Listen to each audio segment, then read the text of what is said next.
En matière d'approche interculturelle, il est certain qu'une chose doit être au cœur de nos préoccupations, ne pas viser une approche ethnocentrée et surtout s'éloigner de tous les stéréotypes. En effet, le déploiement de l'entreprise vers l'étranger nécessite de se poser les questions afférentes au fameux choc culturel sur les moyens de le prévenir, de le contourner, d'intégrer également les différences dans la démarche de conception de son plan marketing stratégique à l'international. On ne s'attelle pas à construire des modèles préformatés, stéréotypés. L'idée est d'éviter les clichés, notamment en marketing international.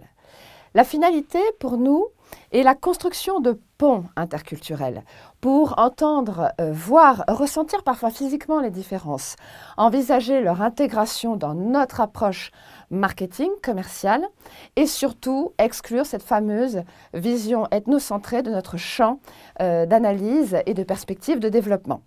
Il s'agit ainsi pour nous de revenir sur ce que représente une culture nationale dans ses acceptions les plus larges, une combinaison de facteurs plus ou moins ostensiblement influentes dans les attitudes, les comportements, les motivations et les résistances des individus.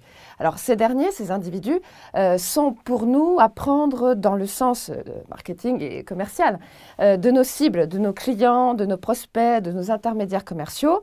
On peut avoir aussi des distributeurs ou encore les autorités, ainsi que les institutions avec lesquelles nous aurons à tisser des liens. Nous visons donc large ici, tous segments clients confondus, B2C, B2B, B2D, B2A, et ainsi que les natures d'activité, industrie, tertiaire, ne pas omettre les spécificités de l'agroalimentaire à l'international, ainsi que les activités numériques. Nous visualiserons ainsi la dimension interculturelle telle la composition de l'écorce terrestre, partant du plus visible et connu, les valeurs et les représentations sociales, en affinant de plus en plus vers le non-dit, le tacite, et souvent ce qui est le plus important en termes de levier de compréhension, sur les attitudes, les us, les coutumes, les pratiques régionales, et bien évidemment celles de chaque individu à prendre comme une identité à part entière. D'aucuns parlent souvent d'iceberg interculturel, vous trouverez aussi l'appellation d'oignon interculturel. Donc prenez vos stylos, vous avez 4 heures, comment définir la culture d'un pays? Que dis-je d'une nation? Ça ressemble à un casse-tête de philo du lycée, je le reconnais bien volontiers. On ne prend pas le chemin de Descartes, en revanche, il nous faudra avoir des notions parfois précises, fines. Kant, Marx et Voltaire ne sont pas loin, je vous préviens.